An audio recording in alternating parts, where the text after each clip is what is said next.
When you're born in East New York, you get exposed to some socioeconomic dynamics that just don't happen in the suburbs. Our next guest knows this experience well and uses her artwork to express her feelings about social justice, race relations, and gender equity. At 27 years old, giving your age away, Sophia Dawson has pushed her art career forward in a short time, from LaGuardia High School to the School of Visual Arts and NYU to being represented in the current exhibition at the Bronx Museum. This Sunday, you can meet Sophia in person at the Renew Lot's closing ceremony for the Re-Explore Public Art Tour in East New York, where she's been a resident artist this past summer. Right now, we're all going to meet Sophia Dawson since she's here with us in the studio. And Sophia, thank you so much for joining us today. Thank you for having me. You know, I have to ask you, because you're from Brooklyn. How did your art career get started? Okay, so this is what happened. I really, really wanted to be an actress once upon a time. Part of me maybe still does. And I also wanted to be a musician.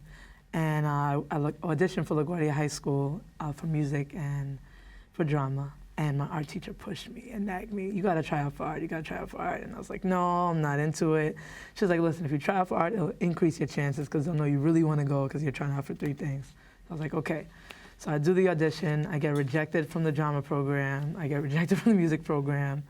I'm devastated, and I'm like, I got into the art program, and I was like, you know what, screw it. I'll just go and switch my major. So I had every intention of switching my major after the first year. Yeah. But then I never switched because I discovered I had this talent. So really, like, by the grace of God, I discovered that I could paint. And that happened when I was like 16. I had to paint for homework, and I did a portrait of my dad, and it looked just like him, and I had no idea that that was inside of me. So.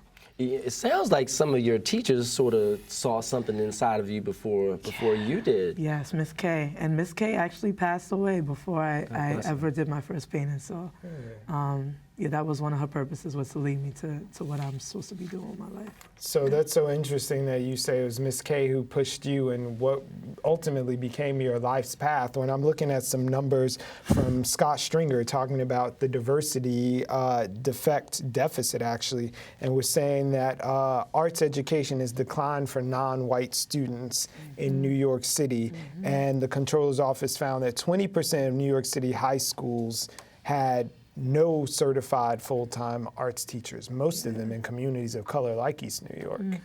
Yeah, it's crazy. And I don't know where I would be if I wasn't exposed to art, I discovered that I could paint, and then right after that I got involved with Groundswell, which I'm sure you're familiar with. We've seen the work all over. Yeah, so that was 11 years ago now that I got involved with them, and it was just through this organization that I saw what art could do. And it's really a shame that so many young people won't have, the opportunity to experience that. But, I am a teaching artist, and I try to give back to the community just by, forcing young people who were as stubborn as I was to just see if this is maybe something that they could do, one way to express their voices. But, yeah. You have to ask you, how do you feel that your background and growing up in East New York, how did that sort of inform your art and your process?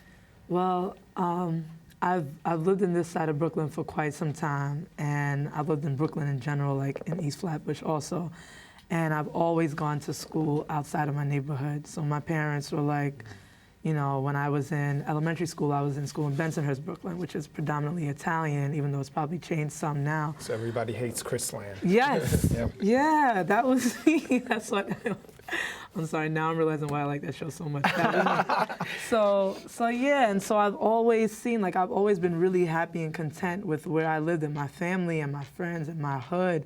But then I've always seen, been exposed to things that we don't have. Like, I used to get invited to birthday parties and mansions, and I never knew that we had less until I was exposed to what we did not have and what we did not have access to as well. So I think that a lot of that is spoken about in my work in different ways. I could get into it, but I don't know the questions you guys have, like if you want me to get into detail about what the work is about. Well, you know, we just like taking the top-down view. We had an author, researcher here from the Centers for Urban Future when Adam was here talking about diversity in the arts, and he said that 67% of New York population is non-white, yep. But only 29% of the people working in the arts happen to be non-white or people of color. So how are you guys trying to flip that out at New Lots? Well, that space is predominantly black. So New Lots is made up of people from that neighborhood, people that were primarily doing businesses out of their homes, artists who live close by, all artists of color. And we've taken ownership of that space. You know, it's sad that this is the last week because we went from, you know, not knowing one another to being like such a strong, vibrant community, like to the point where, you know, I pick up my son from school, I go there to have my meetings, I paint by night, and, you know, my son is out there roaming on the lot, talking to different people, like he's a baby of the lot, and, you know, just like a real sense of community, like what I imagine community to be when I think about it, when I used to grow up, like back in the day, and just bringing that back to life.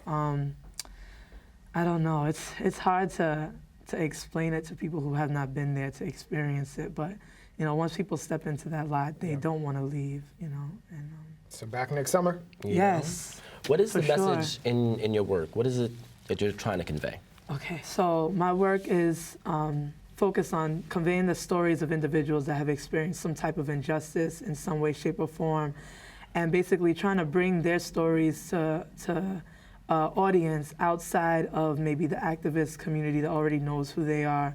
So some of the individuals, so back in 2013, when I saw the Central Park 5 documentary for the first time, that happened in '89, I'm born '88. So like that was my intro, the documentary was my intro to the story. And a lot of the stories that I do, or the people that I do focus on are inspired by documentaries that I've seen.